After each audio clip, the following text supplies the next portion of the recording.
আসসালামু আলাইকুম প্রিয় ভিউয়ার, সবাই কেমন আছেন? আশা করি সবাই ভালো আছেন। আজ আপনাদের জন্য একটি নতুন ভিডিও নিয়ে হাজির হলাম।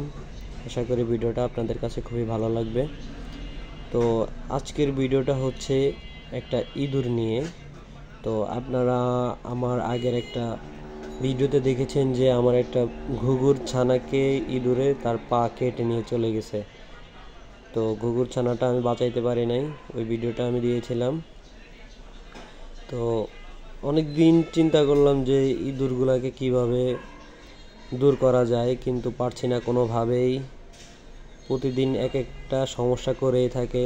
খাবারের যেই বক্স আছে বক্স কেটে ফেলে দেয়, আবার যেই বক্সে খাবার রাখা হয় ও বক্স কেটে ফেলে। মানে আমি 1 মাসের খাবার আনলে 15 দিনও যায় না, শুধু ইঁদুরে হচ্ছে এই খাবারগুলো খেয়ে নেয়। তো অনেক চেষ্টা করলাম ধরার জন্য, ইঁদুর মারার ফাঁদ নেয়, এই জন্য ইঁদুরগুলোকে আটকানো যায় না। তো পরবর্তীতে আমার বাসার ভিতরে একটা ইঁদুর ঢুকে যায়, পরে ওই ইঁদুরটাকে আমরা মারার পরে হচ্ছে আমরা গত পরশু দিন দেখি হচ্ছে যেখানে আমাদের ঘুঘু পাখিগুলো রাখা সেখানে অনেকগুলো ইঁদুর। রাতের বেলায় আমি লাইট মেরে ধরে রেখেছি, তখন দেখলাম যে অনেকগুলো ইঁদুরের আনাগোনা। তো তখন আর কিছু করি নাই। পরের দিন হচ্ছে যখন বাসায় গেলাম তখন শব্দ পেলাম যে একটা শব্দ হচ্ছে। তো শব্দ দেখতে গিয়ে দেখলাম যে আমাদের যে খাবারের বক্স আছে, খাবারের বক্স যেখানে আর কি খাবারটা রাখি, ওই বক্সের ভিতরে কালো কি যেন দেখা যাচ্ছে। তো আমি তাড়াতাড়ি গেলাম, গিয়ে হচ্ছে দেখলাম যে এটার ভিতরে একটা ইঁদুর, মানে বক্সের মুখটা কেটে ও এটার ভিতরে ঢুকে খাচ্ছে। তো আমি ভাবছি বের হয়ে যাবে, কিন্তু ও হচ্ছে অনেক মোটা, আর বক্সের মুখটা করছে মানে কাটছে হচ্ছে ছোট করে, যার জন্য ও ঢুকতে পারছে, কিন্তু জোর করে আর বের হতে পারতেছে না।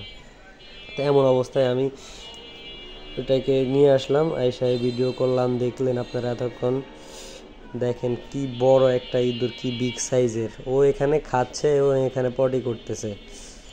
মানে ওকে যখন আমি আনলাম তখন ওর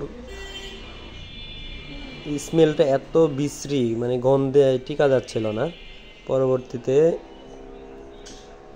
ওকে এভাবে রেখে কিছুক্ষণ ভিডিও করলাম। ভিডিও করার পরে তো ওকে একটা পলিথিনে নিলাম, ওর এই মুখটার ভিতরে একটা পলিথিন দিয়ে এখান দিয়ে বের করলাম ওকে। দেখেন কিভাবে কাটছে, ঠিক আছে? ও এর থেকেও বড়, এখানে যেটুকু কাটছে এর থেকে বড়। যে ওকে একটা পলিতে ভরলাম, পলিতে নিয়ে ওকে এখন বাইরে নিয়ে মাইট দেওয়া হবে। তো দেখেন ওর ঠিকানা এখন আয়নাঘরে, ওর অবস্থা কি হয়েছে। তো ভিডিওটা এই পর্যন্তই। সবাই ভালো থাকবেন, সুস্থ থাকবেন। আল্লাহ হাফেজ।